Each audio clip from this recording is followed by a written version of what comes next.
Հաջորդը ֆակտոր։ Շնորհակալություն, պարոն նախագահ, ընտրություններին ընդառաջ ավելի են ակտիվանում հիբրիդային սպառնալիքների մասին այդ խոսակցությունները, դա տեղ գտավ նաև արտաքին հետախուզության ծառայության զեկույցում, հետաքրքիր է, որ իշխանությունները ոչ վարչապետը, ոչ բարձրաստիճան որևէ պաշտոնյա կոնկրետ չի նշում, թե որ երկրի մասին է խոսքը, խուսափում են նշել։ Լավ էլ նշում են։ Կոնկրետ Եվրոպամետ ուժեր նշում են տարբեր ուժեր, տարբեր քաղաքական ուժեր, բայց պաշտոնյաները խուսափում են նշել, միայն Եվրամիության արտաքին քաղաքական եւ անվտանգության բարձր ներկայացուցիչ Կայա Կալասը ասաց, որ իշխանությունները Հայաստանի դիմել են իրենց Ռուսաստանի դեմ հիբրիդային սպառնալիքների հետ կապված։ Ըստ ձեզ այս գործոնը, այսպես կոչված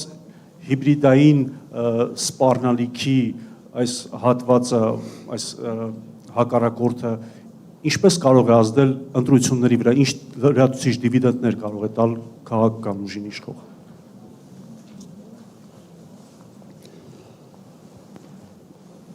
Եվրոպացուց հայտարարությունները,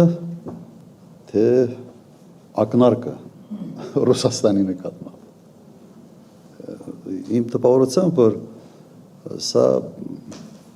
նայած ով ոնց կիրառի այս ամենը։ Իսկ եթե ընդհանրապես խոսանք հիբրիդային պատերազմի մասին կամ խոշոր պետությունների ազդեցության մասին փոքրերի վրա, հիմա տեսնում ենք Տրամպը ոնց է իր հարցերը լուծում։ Մեկը ինչ որ մի բան ասես դուրը չեկավ, նույնիսկ իր պարտներների եվրոպացի 200% տարիվ, 50% տարիվ, 70% տարիվ, այս կանեմ, այն կանեմ, ու աշխատում է։ Այնպես չէ որ չի աշխատում։ Հենց որ ասում 80% տարիվ, հետո բանակցում ենք 25-ով բարիշում ենք, կոպիտ ասած, բայց բանա փոխում։ Հիմա դուք պատկերացրեք, որ հանկարծ Ռուսաստանը որթեգրի նման ոչ աշխատելու այն տարածքների վրա, որոնք պատմականորեն այսպես համարվում է Ռուսաստանի ազդեցության գոտի։ Հիմա պատկերացրեք օրինակ, ինչ որ մի բան հիբրիդային պատերազմից խոսած, կամ Ալեն Սիմոնյանը մի հիմարություն ասաց հերթականը, օրինակ Ռուսաստանի նախագահ տեսականորեն հայտարարում է 200% տարիվ Հայաստանի վրա։ Ինչ ենք անելու։ Մենք ընդունում ենք, որ Միացյալ Նահանգները կարող է այս քաղաքականությունը վարել, բայց մենք նույնիսկ մեր մտքով չի անցնում, որ Ռուսաստանը կարող է նման բան անել։ Որտեղ Ռուսաստանը իրեն այնպես է պահել այս ընթացքում, որ մենք չենք էլ պատկերացնում, որ կարող է անել։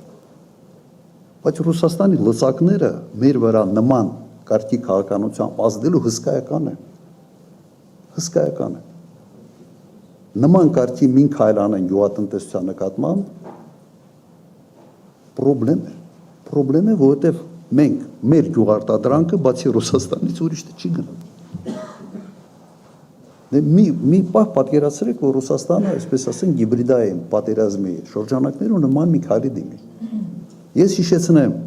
հիշողությունս լավ է։ 19 թվական Վրաստանում Գաբունիա անունով մի լրագրող կար։ Բավական հայտնի Ռուստավի հերոստա ընկերության եթերում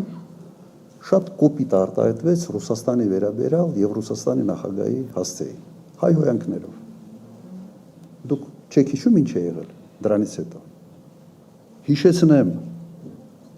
երևի հիշում եք, անմիջապես կաղնեցրին ամբողջ առևտուրը։ Բոլոր թռիչքները չեղարկեցին։ Դա եղավ հուլիսի սկիզբ։ Ոչ մի ինքնաթիռ այլևս այդ հաղորդակցությունը օդային կտրեցին։ Հսկայական կորուստներ ունեցավ ամբողջ Վրաստանի բիզնեսը։ Տուրիստական սեզոնը մեռավ, որտեղ 70%-ը Ռուսաստանի քաղաքացիներն էին։ Վրացիք այդ լրագրողին գործից հանեցին, ներողություն խնդրեցին եւ ժողովուրդը հասկացավ, թե ինչքան է իր տնտեսությունը, իր բարեկեցությունը ամեն մարդու, ինչքան է կախված Ռուսաստանից։ Բաթումի այդ հյուրանոցների այդ ամառը դատարկ է։ Ինչի համար եմ ես դա հիշեցնում։ Որտեղ Ռուսաստանը շատ համբերատար է եւ իրենք մեզ գիտեք ոնց է նայում։ Իրենք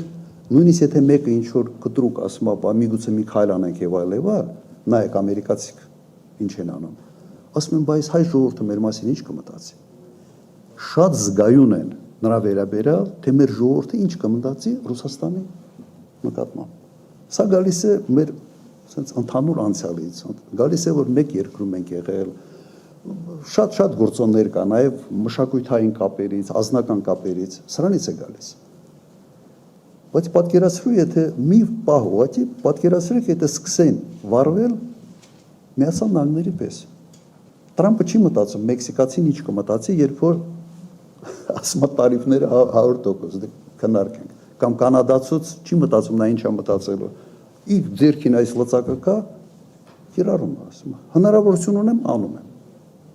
Ու մենք դա չենք գնահատում, հակառակը, մենք Ռուսաստանի հասցեին ինչ ասես ուղղակի կամ անուղղակի փորձում ենք ցեղ շպրտել Ռուսաստանի վրա, չմտածելով թե ինչ կարգի լծակներ ունի այդ երկիրը ազդելու համար մեր ժողովրդի տրամադրության վրա։ Ոչ միայն գյուղատնտեսությունը։ Դուք վերցրեք, վերջերս հրապարակվել է հարկատունների, խոշոր հարկատունների ցուցակը։ Վերևի 10 վերցրեք։ Դրանից 8 ամբողջությամբ փող են աշխատում Ռուսաստանի հետ հարաբերությունների վրա։ Մի հատ այս սենց մի հատ բանով կարան դրանց մուտքը Ռուսաստան փակեն։ Մի հատ այս սենց բան։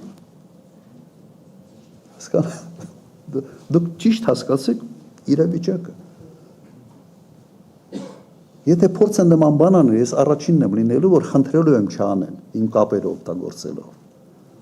Բայց ես նաև պրագմատիկ հասկանում եմ, որ ինչ կարգի ազդեցություն կարող են ունենալ։ Եթե սա է հիբրիդային պատերազմը, հիմա ինչ ասեմ, դա ուղղակի բան է, ամոթ է։ Պարոն նախագահ,